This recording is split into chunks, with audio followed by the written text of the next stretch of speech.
right. Well, today I am here with Kent Johnson. He is the general manager and COO of the Baltimore Country Club. How are you doing today, Kent? I'm doing well, Chris. How are you? Wonderful, thank you. Well, appreciate having you on the show today. I know that your time is very valuable, but I know we're going to get some great insights just based on the conversations we've already had. So, kind of to get started here, why don't you tell us a little bit about yourself, how you got here, and then maybe a little bit about your club? All right, sure. So my name is Kent Johnson. I'm the general manager and chief operating officer of the Baltimore Country Club. My career started, probably not dissimilar from a lot of folks. I guess I was 13 at the time, and my father thought I needed to learn responsibility. So a friend of his owned a restaurant, and he, got me a job there as a busboy and a dishwasher. And I don't believe that at that point in time he thought that I was just going to, the industry was going to be as magnetic as it was, and I knew immediately that this was a career that I wanted to be in. So from there, spent time as the busboy, as a waiter, bartender, cook, executive chef, and then just by accident sort of ended up in private clubs and started as an assistant clubhouse manager and just moved up from there and got my first GM job in February of 2007. And so now here it is at the Baltimore Country Club, which is one of the top 50 clubs in the country. It's a two-campus facility, $22 million in revenue, just shy of 3,300 members, 420 staff. It's a pretty intense operation, but it is absolutely fantastic. That's awesome. And when you and I were talking prior to this, one of the things that amazed me is that you were there throughout COVID and understanding through the pandemic, what the rest of the world was looking like. It was a little bit different for country clubs and yours in particular. So what was take me through kind of COVID and what business was like from then to now. Yeah, I think we started much like everybody else did. We were scared because there was so much unknown that was associated with it. We had done the stress test and the financial modeling that said, if this happens, then we need to pull this lever and so on. In Baltimore County, we got shut down, and Maryland particularly, we got shut down, I think it was March 16th. And we sat with our team and said, look, this is our opportunity to be creative. And we launched our first program on March 17th, which was, like anybody else, was carry out. And then a few days later, we launched, which was the BCC Pantry. So that gave members the ability to buy, steaks and salmon and toilet paper, paper towels, masks, all sorts of things. And then by accident, we had started this program called Meals for Medical Workers, which was essentially just, the ability for members to purchase trays of sandwiches and different things like that they could pick up and deliver to local hospitals. So that started, fairly slow. And then we had one member donate $50,000 to one of the local hospitals to their COVID relief fund.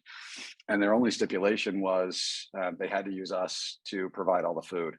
By the time we were finished that, we had served just shy of 6,000 meals to local Wow. hospitals, which was absolutely fantastic. So, Wow. yeah, and it just kept building from there.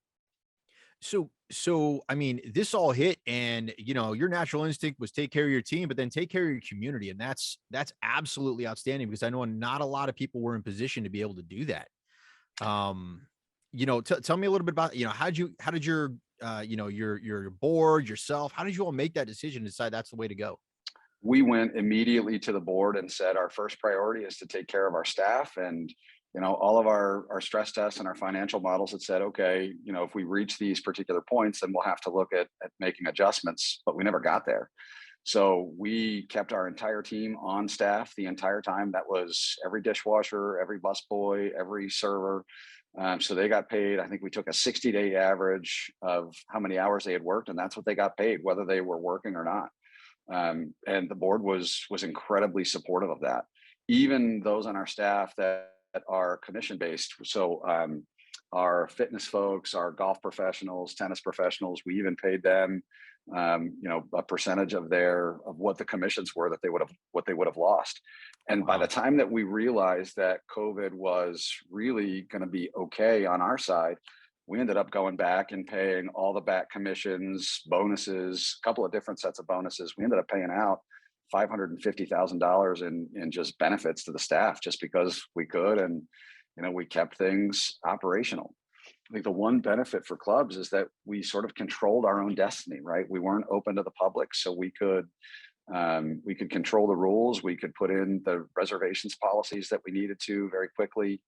Um, we had a lot of flexibility with that, and our board and our membership, and frankly, our staff were incredibly supportive.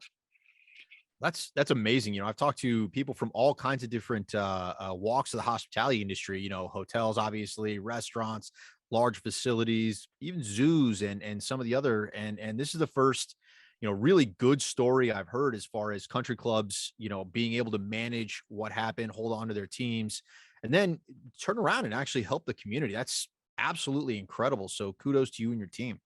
Thank you very much.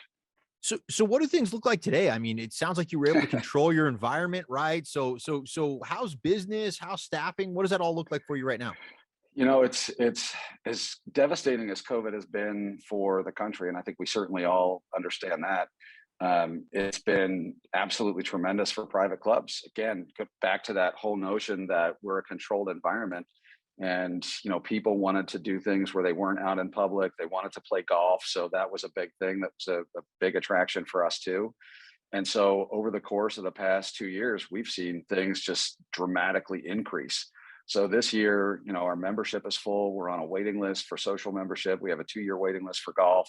And there are no signs at this point that that's going to slow down at any time soon. Um, and you hate to say it, but in those periods of time, and not dissimilar from recessionary times too, people don't want to travel. They want to stay close to home. And this is an amenity that they've built into their budgets. They're here, so they're going to use it. And that's exactly what they've done. Well, I'm gonna skip ahead a little bit here because there's a couple of things I really want to talk about, right? So one of the one of the things I was very interested in is, now you're starting to feel kind of the same pressure as other parts of the industry are, where part of your workforce is going back to school, so you've got to go out and kind of position yourself differently. How did your organization go about recruiting and positioning yourself? What steps did you all take? So I thought it was really interesting when we talked about it. Yeah, this is, not dissimilar from anybody else. This has really been a challenge. We went into COVID fine. We started to come out of COVID fine because we had a captive audience with our staff. But once those restrictions started to diminish and staff started going back to school, we were faced with the same staff shortages as everybody else. And we have a couple of members that own a pretty significant restaurant operation, if you will. They have a number of different restaurants here in town. And I was talking to one of them and I said, how are you all doing with staffing? And he said, we're fully staffed. And I was like blown away because we have 420 staff. I think they employ almost 900. I said, oh my gosh, how have you done this? And he said, well, we've really increased our pay to $15 an hour. And I said, well, how does that work with tipped employees? He said, well, if somebody doesn't have a good day and they don't make $15 an hour, we bridge the gap and we pay them the difference. And I looked at this relative to us and I said, geez, we pay more than that. So by the time, our servers, because we don't typically pay tips, they start at like 14 bucks an hour and then they get 10% of what they sell. So that just led us to think, we've got to do a better job in the marketplace telling our story. I mean, here it is, we're a best place to work 3 years in a row. We've got, 2 facilities. We've got a lot of great things that go in our favor. So what can we do that's going to really help to differentiate us? So we hired a PR firm to make sure that we were telling our story in the marketplace appropriately. And, they've been incredibly helpful for us and making sure that we were doing the right things and getting us the right spots, whether it was, our own social media, that we were doing that stuff right, or that we went into printed, and they even got us a couple of TV spots too, which was pretty impressive. Wow, that's awesome. So, your pay is competitive, which is, pretty much all you can do on that front. And then, Hmm. you're telling a better story now, or at least making sure that people are hearing your story, right? Correct. Hmm. So when people start looking your way now, what are some of the things that you're doing to attract and then keep some of these employees? Because I mean, it's great that you got all the eyes on you, but now you got to do something with it. Now you got to keep them and hold on to them. So what does that look like for you? Yeah, get them in the door, and now what? Right. That's been an interesting thing for us. So we're a very employee-centric organization. So private clubs, I'm sure, as most of your listeners know too, we're a closed environment. So it's, in our case, is invitation only. So we survive on our ability to build relationships with members, and it's our same ability to be able to do that with staff that makes the most important aspect for us, because if our team is happy, then they're going to do a better job taking care of our members. And so that's really how we focus on things. The other part that we have to recognize is that the majority of people that join the hospitality industry, we know that this is a stop along a path to go somewhere greater, right? They're not here, to be the lifers like a lot of the folks who are probably listening to this podcast. And so we wanted to make sure that we're really providing them the opportunity to learn, but not just learn the things that we need them to, but to learn skills that are going to be beneficial to them during the course of their regular lives. So one of the programs that we created was called BCC University, and the U is YOU. And that's we created 30, 40, 50 different types of classes, from the benefit of working under pressure. I think that was the first one that kicked off BCC University, and that one was taught by Justin Tucker, the kicker for the Baltimore Ravens. We had a member that started working here in the bag room and the pro shop as a PGA professional. Now he's on our board because he's a successful financial individual. We have another member who was in military intelligence and was had a very high rank in the military, so he taught a class on leadership. Then we wanted to, talk about the value of teamwork. So we had Cal Ripken Jr. come in and talk about, his time in the Baltimore Orioles, and I actually got to interview him for that. That was just a surreal moment. But then, we talk about, how to balance your checkbook. We had a real estate agent come in that was a member that talks about, buying your first home. We taught Excel classes. We taught classes on old world wine, new world wines, home improvement, how to play pickleball, how to play tennis, working your way around a golf course, just all these skills that are going to be relevant to people, not only, during their time here, but things that they're going to be able to take with them when they leave. That employee engagement piece is one of the most important things that we can do. And frankly, it's one of the things that I think we do really, really well. So first of all, I am blown away by everything that you just said there. I mean, to be able to have a work environment where, sports celebrities are coming in, you've got genuine rags to riches stories, just, that you're seeing every single day. I mean, that's absolutely incredible, down to things like balancing your checkbook, which, by the way, needs to be taught a lot more to a lot more people. Exactly. So that's a genuine investment in relevant life skills, which I think is, when people talk about offering educational opportunities or growth potential, Right. people think a lot of times, and I spent, 2 decades working for Marriott. And so I love them very much, but the online platform for Marriott had so many things in it. Almost couldn't find it. Right. Mhm. It was definitely not curated. It definitely wasn't targeted. It definitely wasn't as fun. So I think that's great, taking a different look at that. Whenever I'd work for larger organizations and we'd put training together, one of the things that we always had a challenge with was getting people to show up, right? I mean, so do you have like a requirement to how are you getting people to show up to these awesome? I mean, besides saying, hey, Cal Ripken's going to be here, or Justin Tucker, or the board members, how are you getting them there? Yeah, so there is a 6.5 credit requirement. So each class is anywhere between a half a credit and 1 credit. So, and we're always adding new content. So there is that requirement there for both full-time and part-time staff. And that is tracked. You have to have signatures at the end of it and all of that. But when we do the big ones, like Justin Tucker and Cal Ripken, we don't tell people who's coming.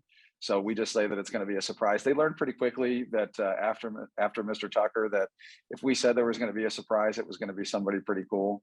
So and both of them were really gracious with us too. They took time to take photos with staff and do all of that stuff too. So again, part of our ability is just to provide experiences to the staff that they're going to be able to carry with them.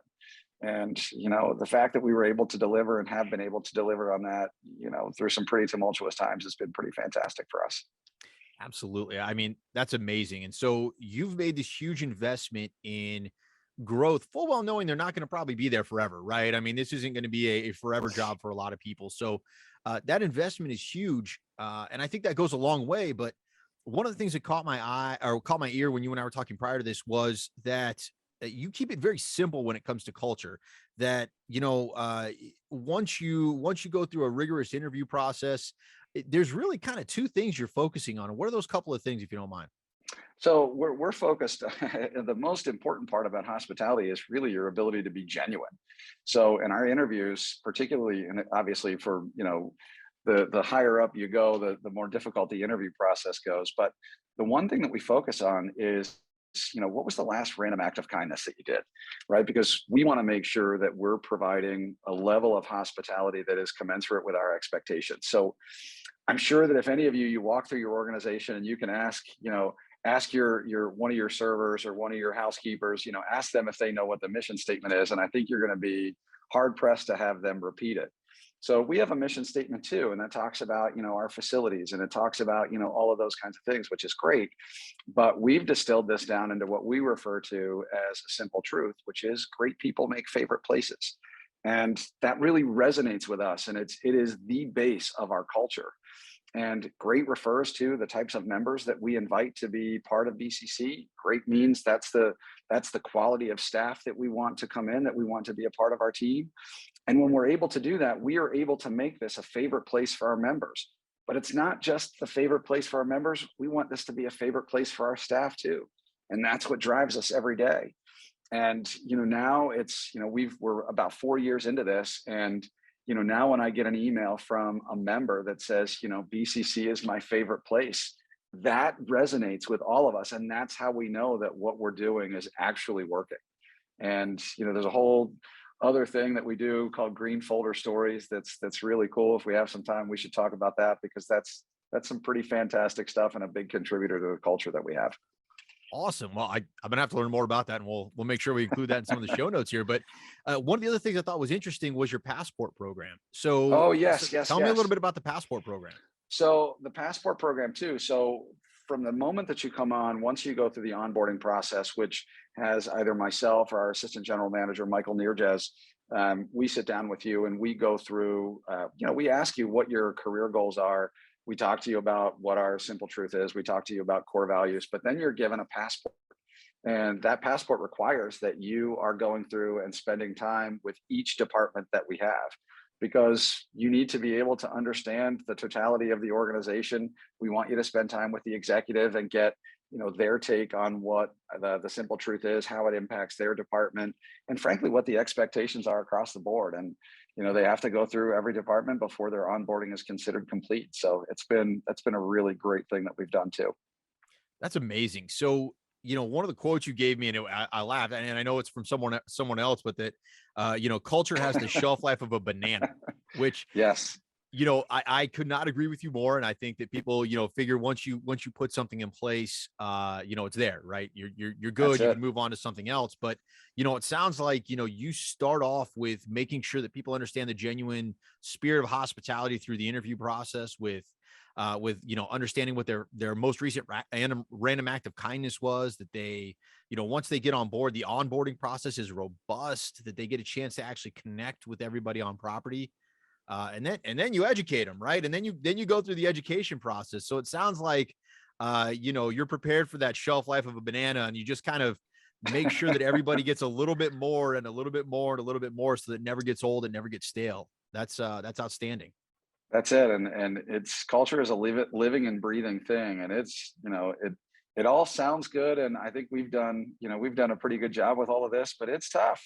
It's, because hospitality has a high turnover rate. So you're always having to deal with that, and making sure that everybody new that's coming on board understands the culture, understands our core values, and, understands our brand of hospitality and what that means to us. And so it's a constant effort and a constant challenge. And there's never a day that we're not going through those things. That's outstanding. And I think, when you look at the success your club has had, obviously the people are what make it happen. Obviously your guests, your team, that's all, it all goes together. But I mean, it sounds like you have, whether it's to your guests or to your team, a very clear message to everybody. And that's absolutely amazing. And that's couldn't agree more. That's how you build a great culture. It's just that simple communication. Yes, sir. Thank you very much. So, you're in the business of developing people, it sounds like. So, when you're developing these new leaders as they're coming in, what kind of advice are you giving them, or what kind of advice do you have for them as they're getting started here? The most important thing is just to be genuine, to be you. And I find that in a lot of cases that people will do, they'll spend a lot of time, sort of walking or talking and not necessarily walking the talk, right? And that really is not going to get you far, especially today when you've got social media and Glassdoor and all of these other different things. If you're disingenuous, that's going to be found out pretty quickly. And so just be the person that you say you're going to be. Just don't monkey around with that. Just if you're a great person, then hospitality is going to be a great industry for you. But just, be you, understand that there's going to be some commitments that you need to make now that are going to pay benefits to you later on, and be genuine. That's really the best advice I can give. That's outstanding. And I think, we all know if you bring your genuine self into the hospitality world, you are a lot more likely to actually resonate with it and grow with it, as opposed to, if you're just there for a paycheck, which I think probably caught our industry by surprise how many people are actually just here for a paycheck. I think you referenced the CNN article earlier, right? I mean, how many hospitality people quit last month? Yeah, yesterday. So the article was 4.5 million quits in the month of November, just nationwide, just across all the industries. But hospitality specifically was 6.1% of that 4.5 million. So just shy of 275,000 quits. And that's concerning. And that should be concerning to a lot of us because, in the old days that you might have been competing with the hotel down the street or the club down the street or the restaurant, now we've got the likes of Amazon and pretty much every other business that you're having to compete with. And now the added pressure of the ability for people to work and earn a similar living by doing things virtually. And so hospitality it's got some work in front of us. Well, I think that, you have really laid out a very clear path on, once you're able to identify what you need, right? You got to do things different. I can tell you that hiring a PR firm to help me tell my story differently, to get me positioned in the market is something that probably wouldn't have been top of mind as I was scrambling to try to get people in the door. And I know people have done it and I know people do it regularly, but I think to see the success you've had with it speaks volumes to the fact that, we got to use all of our resources if we're gonna restock the pond and be an employer of choice. That's exactly right. And it's not an easy decision to make, and there's cost associated with those things too. But you have to look at different ways that you're going to be able to be positioned. And frankly, if you select the right PR firm, they've got a lot of media contacts and a lot of breadth of experience that helps you to think differently. So, one of the things that they're helping us with right now is, the little screens that are at the gas station pumps, Yeah. right? Like Wawa and Shell. We're trying to find a way to get on those right now too, to advertise within a certain radius of the club. Because, I mean, when you're sitting there pumping gas, what else are you going to sit there and do, right? So, it's even if you're not watching, you're certainly listening to it. So, I mean, they've really been instrumental in getting us leveraging our own social media the way that we should be. And we've got an entire team that does our communications. They do a great job.